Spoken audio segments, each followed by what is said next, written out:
continuons aujourd'hui le Chayei Moharan. Nous en sommes au chapitre 41, même Aleph. Alors voilà, Kodem Shamar la Torah Agdola Tiku Emuna, Berosh Hashanah Tafkuf Ain. Alors, avant que Rabbeinu ait enseigné la Torah qui commence par les mots Tiku Emuna, qui est la Torah 5 du deuxième tome du Likutei Moharan, cet événement s'est produit pendant le Rosh Hashanah de l'année 5570. Alors avant ça, Diber Imanu Kodem Oto Rosh Hashanah. Rabbeinu nous a parlé avant ce Rosh Hashanah. Avant Rosh Hashanah, Rabbeinu a parlé avec Rabbi Nathan et des autres élèves. Vesiper she'arbe anashim kavlu lefanav bekuvlana rabba al chesron emuna. Et Rabbeinu a raconté qu'il y avait plusieurs personnes qui étaient venues se plaindre chez Rabbeinu de leur manque de emuna, de foi en Hachem et au tzadikim. Et parmi ces personnes-là, il y avait aussi beaucoup de personnes qui étaient souffrantes de maladies, lo alenu, qui se sont plaints aussi chez Rabbeinu de leur manque de foi. Ensuite,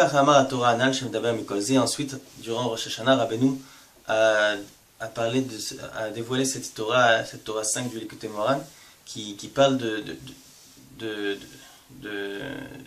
tout ça, du manque de Emouna qu'il y a chez les gens et comment le rétablir.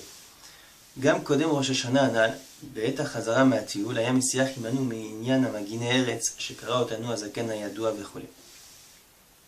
Alors aussi, avant ce Rosh Hashanah, au moment où Rabbeinu est rentré d'une promenade, alors il nous a raconté, il parlait avec nous, avec Rabbi Nathan et ses élèves, de cette notion qui est appelée les défenseurs de la terre. Il y avait un certain Rav qui était en grande marloquette avec Rabbeinu, qui était surnommé le Vieux. Tout le monde l'appelait le Vieux, on savait de qui il s'agissait. C'était un Rav qui à l'origine était un tzaddik, puis ensuite à une certaine époque il a commencé à devenir... Rabbeinu a dit de lui que le Samech Mem, le Yetzirah, s'est habillé en lui. Alors il a commencé à contredire Rabbeinu et à mépriser Rabbeinu, etc. Et il y a eu une longue histoire avec cet événement. Il y a eu une fois une histoire que Rabbeinu a envoyé Rabbi Naftali, Rabbi Nathan, ses deux élèves, aller à Berditchov, prier chez le... D'abord, il les a envoyés pour qu'ils aillent à Medjibouj, chez le Baal Shem Tov, prier chez le Baal Shem Tov, et puis en chemin, il leur a dit de s'arrêter chez le Rav de Berditchov, Rabbi Levi Yitzhak de Berditchov. Alors, c'est ce qu'ils ont fait, puis ils sont arrivés chez Rabbi Levi Yitzhak de Berditchov, c'était la veille de Shabbat, et puis ce même Shabbat était venu ce fameux Rav, ce vieux, passer Shabbat lui aussi chez le Rav de Berditchov. Maintenant, ce vieux, il avait l'habitude de parler du mal de Rabbeinu à chaque occasion. Et à ce moment-là, quand les élèves de Rabbeinu, ils ont vu que ce vieux était venu au même endroit, ce même Shabbat, chez le Rav chez Rabbi Levi Yitzhak de Berditchov, alors au début, Rabbi Naftali a dit peut-être que vaut mieux pas être dans les parages de ce Rav qui fait que de parler contre Rabbeinu, ça risque de l'irriter et il parlera plus contre Rabbeinu, etc. Il avait l'intention de ne pas passer Shabbat là-bas. Mais Rabbi Nathan, il lui a dit que non, Rabbeinu nous a envoyés ici pour qu'on passe Shabbat, et puis au contraire, il vaut mieux qu'on soit ici devant lui, comme ça il n'osera pas ouvrir la bouche sur Rabbeinu, et si jamais il osera, alors on sera là pour défendre Rabbeinu. Et puis comme ça s'est passé que ils sont restés chez Rabbi Levi Yitzhak de Berditchov pendant Shabbat et ils se sont assis, un il s'est assis devant le vieux et un il s'est assis à sa droite. Ils étaient prêts à riposter au cas où il allait ouvrir la bouche contre Rabbeinu. Et puis comme il a compris qu'ils étaient présents, ces élèves de Rabbeinu, il n'a pas osé parler contre Rabbeinu parce qu'il savait qu'ils n'allaient pas le laisser faire. Donc finalement, il s'est avéré que c'était Mishamayim, qu'ils étaient là-bas, c'était très bien qu'ils aient passé le Shabbat chez Rabbi Levi Yitzhak de Berditchov, parce que grâce à leur présence, alors ce vieux n'a pas pu parlait du mal de Rabbeinu auprès du tzaddik de Berdichov. Alors ensuite, une fois que ce vieux est rentré chez lui, il y a quelqu'un qui était venu le voir, un de ses élèves, il a dit d'où tu viens. Alors il a dit, cet élève, il a dit au vieux, moi je viens de la ville de Nemirov. Alors il a dit, vous avez dans votre ville des défenseur de la terre. Il faisait synonyme à Rabbi Nathan et Rabbi Naftali qui étaient présents ce fameux Shabbat pour défendre la cause de Rabbeinu. Donc il les a surnommés les défenseurs de la terre. Alors on en revient là où on était. C'est que Rabbeinu a parlé de ce surnom que leur a donné ce vieux, les défenseurs de la terre.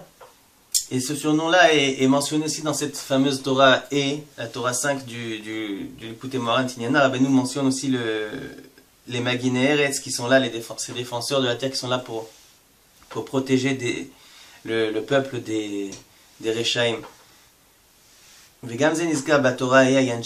Alors voilà, c'est mentionné dans cette Torah, la Torah dans le paragraphe 7.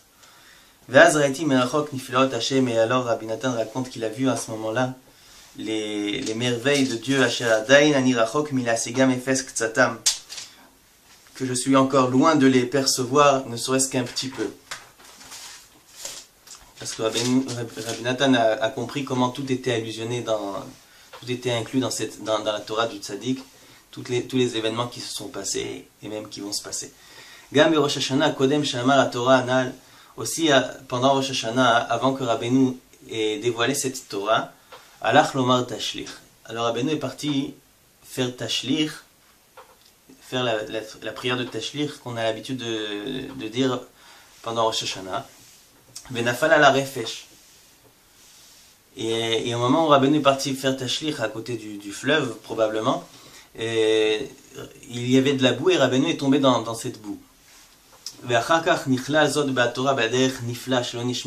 ensuite, cet événement a été inclus dans cette Torah d'une manière merveilleuse qu'on n'a jamais entendu une chose pareille. Alors allez voir là-bas dans cette fameuse Torah, dans le chapitre, paragraphe 15.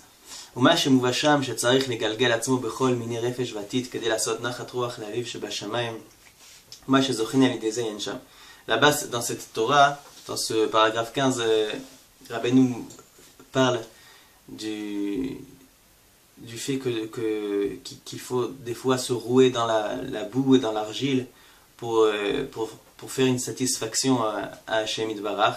Et tout ce qu'on peut mériter en faisant ça, en s'abaissant, en se jetant même parfois dans la boue pour faire plaisir à Hashem, alors on parvient de très haut niveau.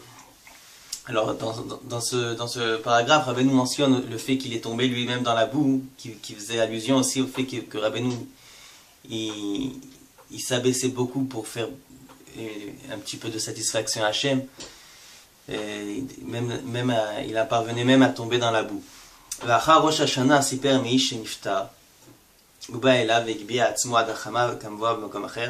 Et ensuite, après ce Rosh Hashanah, Rabbeinu a raconté à ses élèves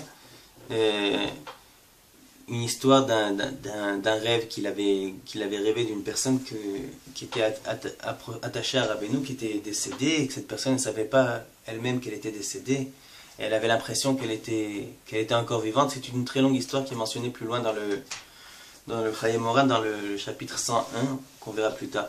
Alors Rabbeinu a raconté cette histoire-là. Cet événement se produit après ce même Rosh Hashanah. Chapitre 42, même bête. Alors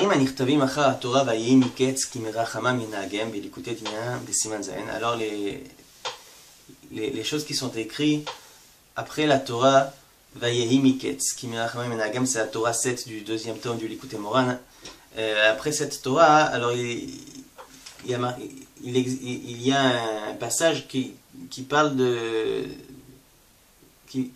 qui parle là-bas de plusieurs choses qui ne sont pas tellement compréhensibles. À première vue, c'est très compliqué à comprendre les liaisons qu'il y a entre chaque chose qui figure là-bas dans ce passage. Alors ce passage, Amatrilin Veze Brinat Gvurat Moshe Vechule, c'est un passage qui commence par les mots Veze Brinat Gvurat Moshe Vechule. Alors, dit Rabbi Natan, Elu Advarim, Em Me'advarim Shamar Rabbeinu Zal Lifnei Anshe Shalosh Sudot Acherim.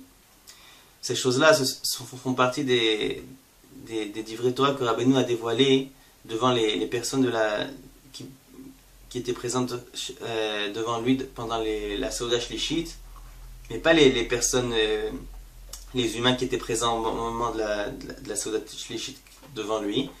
Anu Lifnei Elyonim, qui seulement c'était des personnes qui étaient supérieures dans les cieux, supérieures, qui Yesh Anshe Shalosh Sudot Acherim Shomei Lifneim Gam Ken Torah, parce qu'il existe aussi des personnes qui sont présentes, qui sont appelées les personnes de la Seuda Shlishit, qui sont présentes devant Rabbeinu pendant la Seuda Shlishit, mais pas sur terre, mais dans les cieux supérieurs.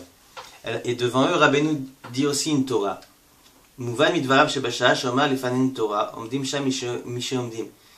Alors, on a compris de ces paroles, de ce que Rabbeinu nous a dit, qu'au moment où Rabbeinu nous dévoilait une Torah, Rabbeinu avait l'habitude pendant la Seuda Shlishit de dévoiler une Torah. Alors au moment où Rabbeinu dévoilait une Torah devant Rabbi Natan et ses élèves, Omdim Sham Mishe Omdi. Alors ils se tiennent là-bas, ceux qui se tiennent dans les cieux supérieurs. Et Rabbeinu leur raconte à eux aussi, il leur raconte une Torah qui parle de la Torah que Rabbeinu a dévoilée à ses propres disciples. Mais c'est sûr que la Torah que Rabbeinu dévoile à ces personnes-là qui se situent là où ils se situent, alors cette Torah-là est beaucoup plus élevée. Et un tout petit peu de ces paroles que Rabbeinu leur a dévoilées à eux, alors Rabbeinu nous a dit à nous aussi, mais il ne les a pas expliquées. Et ce sont ces fameuses paroles qui figurent là-bas après cette Torah, la Torah 7 du Likutei Moharan Tinyana.